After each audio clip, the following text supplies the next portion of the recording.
Welcome back to the channel, Adventures Through Climate Change, with your host, Trevor Snyder. That is me, and we take an armchair approach, and sorry for my messy shirt, but an armchair approach to climate change, meaning I'm not really leaving this chair. We're looking at articles, we're watching videos, and we're doing some research, and we're creating a community that we can discuss things in mature ways. And, look, I'm a biology major. Biology and health science, that's what I have my bachelor's in, but I sell real estate, so this is just a hobby. I'm not an expert, but I do feel like the experts are just out for money, and that's me. So today we are going to be looking at if organic food was honest ads by Honest Ads. I just thought this sounded funny. Nobody sent this one to me. But it just has to do with if organic foods were honest, here's what they'd tell about eating clean. Okay, so I just feel like this has to do with the environment and climate, right? Let's get into it. Oh, wait, let's see here. When was this made? 3 weeks ago. So we're fairly up with the times. Here we go. Oh, hey there. Welcome to Hortshire Farms. I'm Roger Horton, founder, former ideologue, and current unabashed capitalist. My certified organic farm produces only the finest dead leaves, animal carcasses, and bean paste designed to mimic animal carcasses. Oh, sure, our products are weirder looking and significantly moldier than our non-organic competitors, but they're also more expensive. And yuppies love that for some reason. Oh, here's a yuppie now. Hey, do you have anything that's still covered in dirt? Ooh, here you go, young feller. Our organic, gluten-free, dairy-free, paleo-friendly Udicot ovum. Hey, thanks. I only eat organic. I'm kind of a health nut. Health-wise, organic food actually has no measurable leg up on the competition. It's less of a science and more of a vibe. As a matter of fact, organic produce accounts for 8% of E. coli outbreaks, despite being just 1% of the food supply. In lieu of synthetic fertilizers, we're forced to grow our fruits and vegetables in ungodly amounts of manure.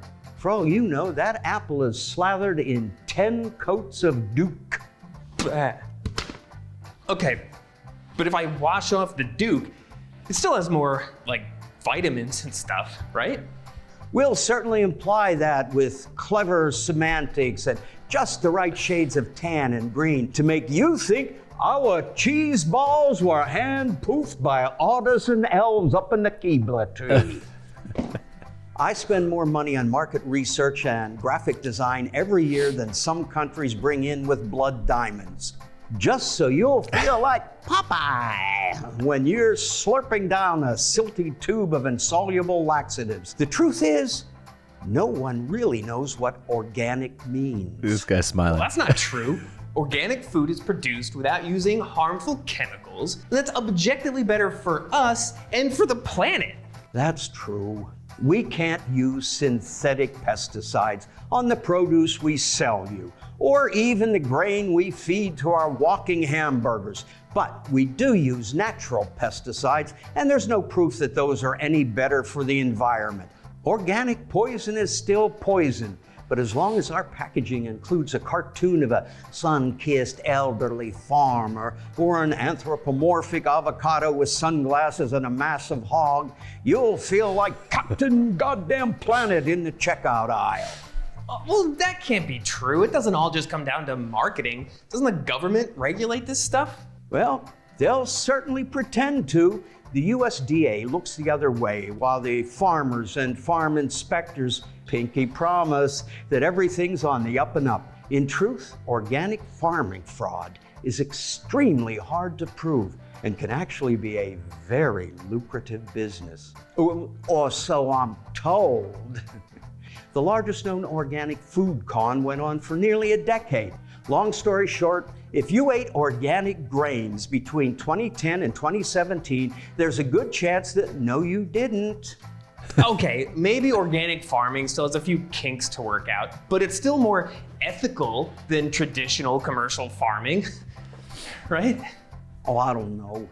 You'd have to ask the prison laborers who work on my tilapia farm, or the unvaccinated dairy cows that catch perfectly preventable diseases and have to be sold to slaughterhouses. The uncomfortable truth that you yuppies don't want to face is that humans have gotten really good at traditional commercial farming. So good, in fact, that farming efficiency has shot up 200% since we started using all those nasty chemicals. Access to fresh food has improved dramatically, causing cancer rates to drop and life expectancy to increase.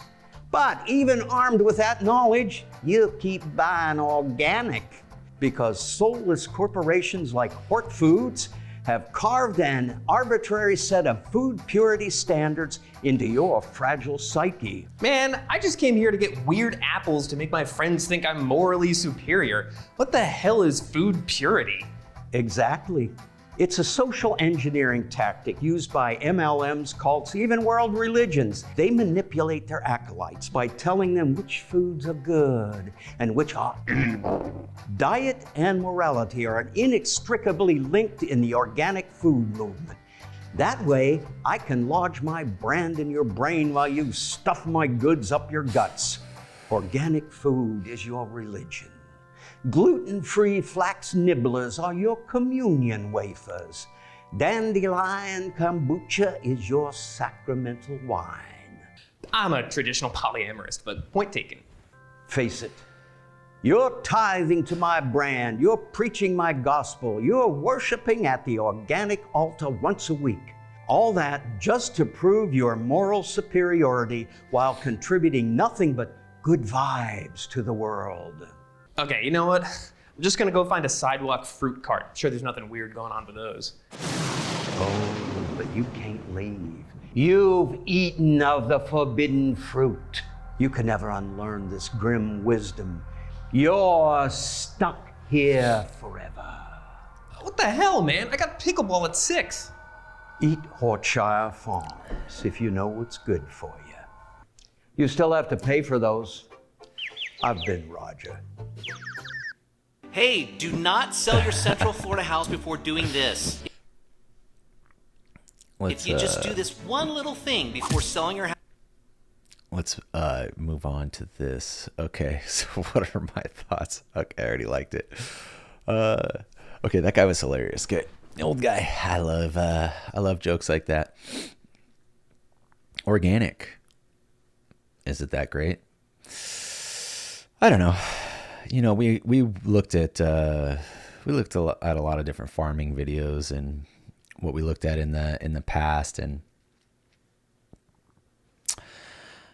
I think fertilizers are horrible.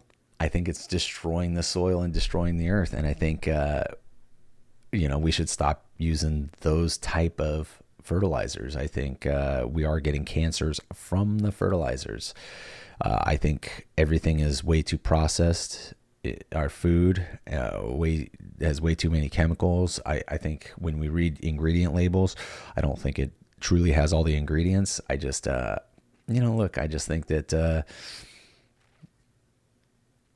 I think passing a buck. I think bureaucrats. I think that's who's in control of stuff. So buy organic. I don't know that either. Okay, because I do think that's a scam. Just like most things that people come out with to, hey, this is a better alternative. It might be, but tests usually take like 10, 12, 15 years, whatever, until we see true results. And then what? The story changes? Yeah, okay. The story changes every single time. So should we be paying more for organic? I don't believe so. I don't. Okay. I eat a lot of meat, and I do like my beef coming from local ranches for a few reasons. Same reason that one of the big reasons is the same reason that people that swear by honey always like local honey. I feel like it's everything's local to the environment, what they're eating, everything, something that you're being conditioned to living in your environment. So I do think you should eat, if possible, things that are from your environment. So yes, as far as that goes, and I like free range, and I like to be at least finished with grass fed. But honestly, I don't know what to believe. I know, the Mayans, they created that soil. It's drawn a blank, starts with a T, like terra or soil or something like that, that we still don't know how to make today. And we think it's by burning. They did it by burning stuff, but their soil has these organic microbes that regrow every year and constantly replenish the nitrogen. And it's something where even to this day, they may or may not know how to still make that soil, but the people, the descendants of the Mayans and people that live in that area, always seem to find and live where stuff grows the most. Not to mention, I mean, they terraform that whole Amazon forest. There's more fruit-wielding plants in the Amazon than anywhere. And I mean, not even close. It's the most food-rich environment there is. And so, and that is not natural, okay? That is man-made. The whole thing was terraformed to support millions of people. And so, and that soil is still valid today. So I don't know how they did what they did.